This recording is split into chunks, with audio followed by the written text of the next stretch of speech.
Hey guys, what is up? It's Dusty here and welcome back to another episode of the Daily Crypto News, and this is huge, guys. So first of all, there's been some really interesting talks about introducing a new bill in the US to prevent crypto crackdowns similar to Canada. That is very bullish, very exciting, and we'll cover that in this video. But more exciting and more prevalent and more, I would say, urgent right now is this news right here. The eBay CEO says the firm is deeply considering adding crypto payments, announcement expected in March. And I honestly believe, guys, that this right now is what's causing the entire crypto market to pump about 5%.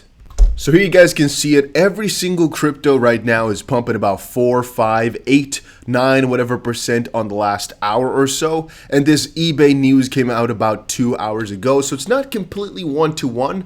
I wouldn't count on it 100%, but there's a lot of coincidence there, right? That about an hour, 45-ish minutes after I start seeing news about eBay wanting to get into crypto, that all of a sudden a lot of cryptos start pumping 4, 5, 6%. I don't know. I don't mean to connect the dots that aren't there, but there's a lot of dots right here, and there's a lot of connecting I kind of want to do. So, what is that all about? Apparently, you guys can't see it, but I just clicked the article away because of my enthusiasm. You know what? There's actually something I should connect to this story, which is the fact that I just saw an article where, again, I'm going to call it the R country, right? The one that is in a little bit of trouble right now with the sanctions. They apparently said they're going to seize a ton of money if the sanctions pulled through, and the sanctions would mean a very great deal of negativity. Let's not talk too much about that. What I saw as kind of a response to that was this. The ECB says crypto regulation will be the end of Mr. P as fears persist on Russia using using Bitcoin to bypass sanctions. This is honestly one of the best deals for crypto right now as we currently speak. This exactly right freaking here. This is what I've been telling you guys about for the longest amount of time, and it's happening right now. The ECB cannot go around this anymore. Think about it, guys. Think about it, think about it, think about it. I've been screaming this at the top of my lungs for freaking months, years, weeks, days, hours, seconds, 5 minutes. I don't remember how long exactly, but I've been screaming this. What exactly have I been screaming? There will be a point where the major regulators can do absolutely nothing but accept, right? They can lay down flat on their tummy and just take it all in, as there's absolutely nothing they can do to stop this from coming. At least that's what it looks like, because Russia's going to use it. All they can say is, you know what? We're going to ban it. It ain't going to stop it, though. And I told you guys before as well, there will never be a union in the entire of the entire world to say, you know what, we're going to delete crypto. We're not going to accept it. There will always be some countries, and we can see here again how the financial system is changing, where these central banks, which again have their own blockades, which have their sanctions possibilities and whatnot, are not going to be anything for the future of time. So when people talk, and this is Laia Halpern, who also talked about this over on Fox. Let me show it to you guys. Okay, I've been trying to load Twitter for approximately 5 minutes. Some ain't completely right on my end. Maybe it's my internet. But before we move on, make sure you all press that like button. Why? I'm trying my best on these videos, you know? All right, so here we go. But you've been saying the price is going to crash for, years now. I follow you on Twitter. I've been seeing what you've been saying. And, I mean, if you look at the last 5 years, gold is actually up only around 39%. It's not really done anything, whereas Bitcoin is up 3,200%. Perhaps we live in this highly new era and a new... Funny, you can see him laughing at there. He's like, what am I going to say now? Time where my generation, millennials, actually do see value in something which is digital rather than something which is tangible. But you said Bitcoin isn't really doing anything right now. Right now, Bitcoin is actually saving people's lives. People are fleeing war-torn Ukraine. They're actually leaving to go to Poland. Are they taking their gold bullion bars? Absolutely not. And even if they did get to the border, people are absolutely corrupt. If they get to the border, authorities could say, sorry, can I have one of those gold bullion bars and only let you in that case? So you don't really want to be snuggling up with your Bitcoin. Nobody wants to know that you own Bitcoin. That's the fundamental value. You can flee tyranny. Now, one thing I don't really know, nobody wants to know you own Bitcoin. I guess what she meant to say, or maybe my English is not good enough to understand, is that nobody has to know you own Bitcoin. Nobody has to see it, so you can kind of sneak around with it without any much ado. Whereas with your gold, one argument she kind of forgets is the fact that you can indeed own digital gold. And again, that becomes a digital asset, which kind of shows the premise for things which are intangible. I should, however, place the caveat, which is then if you have gold in a digital form, it is backed by real gold in some sort of vault. It's not the same as Bitcoin because that's backed by, I would say, cryptographic algorithms instead of actual gold in the real world. It's not exactly the same. But what she does show, because I think she does that in a really beautiful job, is right now in times, there can theoretically be placed sanctions on anything that you can physically touch. What you can't really do anything against is things you cannot touch and cannot control. And one of the things you cannot touch nor control is, of course, Bitcoin, because no authority can say, you know what, we're going to stop it all of a sudden because it's decentralized properly. And with gold, you can't always say, you know what, we're going to actually make sure that nobody gets to move this, or wherever it's stored up, so to speak, we're going to take it all away. Why? Well, if they really want to, they can definitely do something along those lines, even though gold, of course, is also not necessarily owned by one country. If, for example, I would say any person from a specific country has gold locked up in another specific country, to kind of leave it vague there, it is theoretically speaking possible to kind of sanction that as well, which again might mess around with your backing because potentially you cannot sell or basically use your online gold.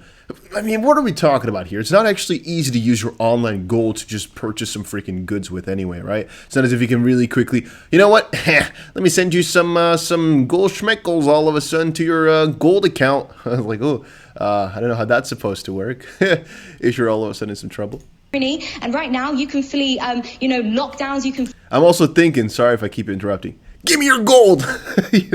I'm laughing at it now because it's kind of ironical that all of a sudden we're going to go into a situation where it's like, hey, give me your gold. Where this used to be, the fight of maybe a couple hundred years ago. I can't really imagine people being like, hey, so you walk around there, give me your gold. Yeah, I've never heard that before in my life except for in a video game. Flee vaccine mandates, whatever it is your government is throwing at you, you can flee that with the keys in your head. Nobody needs to know what you own, and I certainly will not be fleeing any kind of dangerous, tyrannical government. Okay. Yeah, so she's definitely on the heavier, outspoken side. I'm definitely not on the same spectrum, I would say, as outspoken as she is.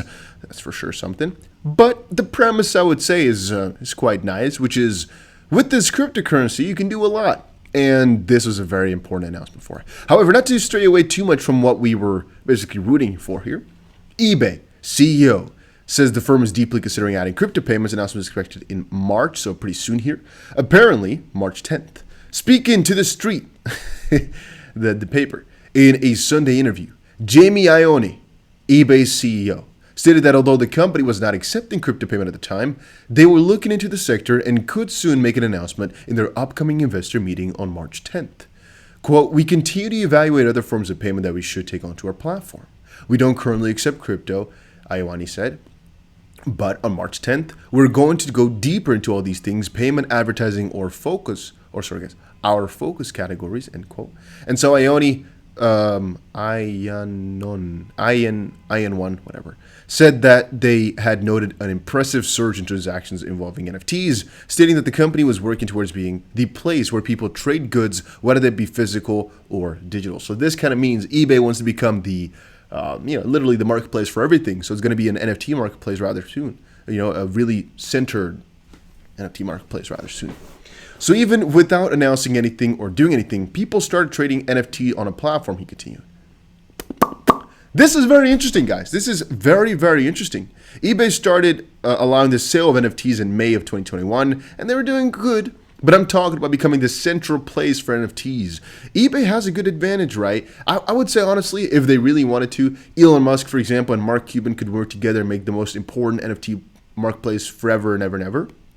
Or a couple of those guys, like a Tesla X. Okay, it's not going to happen. But you guys get the drift, right? If one of these major companies wanted to make it the head of everything, they could. Even a Google, even a whatever. They just have to take the couple of steps, and that's again a difficult thing. You're not going to launch yourself such a platform if you're not fully embracing it just quite yet, or you see dangers in it. And what I see with Google is they could definitely become the root of all Web3 if they want to. They can be the depth of everything, and they can literally launch their own token and become the number one within a second. And again, remember, guys, launching your own token is a pretty strange thing because it can definitely be a security if you don't do it the right way. But I would say that a company like Google, there's a couple other companies out there, most likely have the brain power to make it so that they are basically having this set up properly so that it complies with every single rule. And there's one reason to do it beforehand, one reason to do it afterwards. The reason they're not doing it right now, I think, is because of regulation and because they might get screwed up in the end. The second one might be kind of in the same ballpark. Crypto space just drops and their token drops and the valuation of the company drops significantly. It's a very heavy risk. The pros are also very heavy risk means very heavy reward in this sense, because them being the first or them being the number one, billions or maybe trillions of dollars that they can increase their company valuation with eventually. Second is, I guess, new market segment. Google technology company, Alphabet Inc., I should say. They can only go so far in this Web 2, right? Eventually it's going to go to Web 3 if they want to be left behind. They're going to be like okay, pick a couple of companies basically, all those major companies that were there. Okay, I don't know exactly the best way to describe it, because a lot of newspapers, for example, I wanted to say newspapers before the internet came, but this used to have newspapers, it's just mostly online. There's a lot of things which basically have gone out of the existence or out of the most important stuff. Look at your CDs, look at your freaking, even your I guess your DVDs, your Blu-rays and whatnot. It all used to be so important, used to be so, nobody thought it was going to be gone. Your videotapes, your cassettes and whatnot. Right now it's like, oh, cassette, oh. If you ask a young kid, it's like, what is that supposed to mean? What are those discs? What are those why are those DJ things so what is that? It's like, oh, funny. But yeah, hopefully you guys get the picture I'm trying to paint here. They can literally become the first they really want to and the best out of it all as well. All right, here was ECB says crypto regulation. We talked about this just now. Could be kind of scary, but I don't think it's going to be too bad. eBay to add crypto payment options soon, says CEO. Again, a very, very big deal. And also, this, guys, was a very big deal. The fact that the U.S. is going to come in with some bill, at least they're trying already, a couple of guys. Here's Republican Senator of Texas, Ted Cruz. There is a reason these petty authoritarians around the world hate Bitcoin and crypto. They can't control it. Playbook of the modern radical is that you don't... is that if you don't comply, they're willing to destroy your reputation and your personal finances.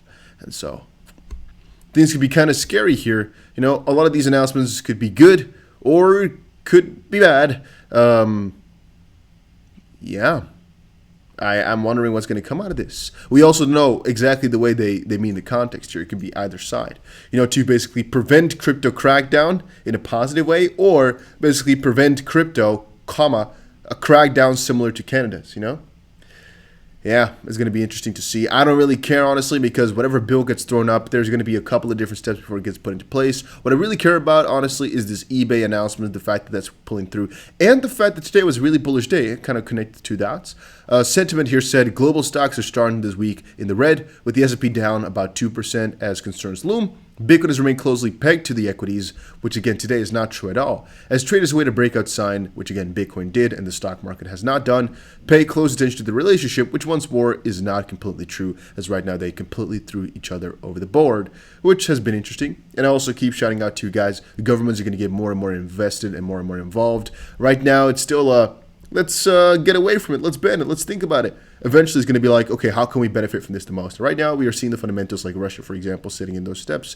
It'll expand like crazy, and this current tension is going to be one of the best things that ever happened for crypto, if you ask me. So, you have good parts, you have bad parts, but for crypto this has definitely been really, really good for adoption. 50-50 on the price though, but yeah.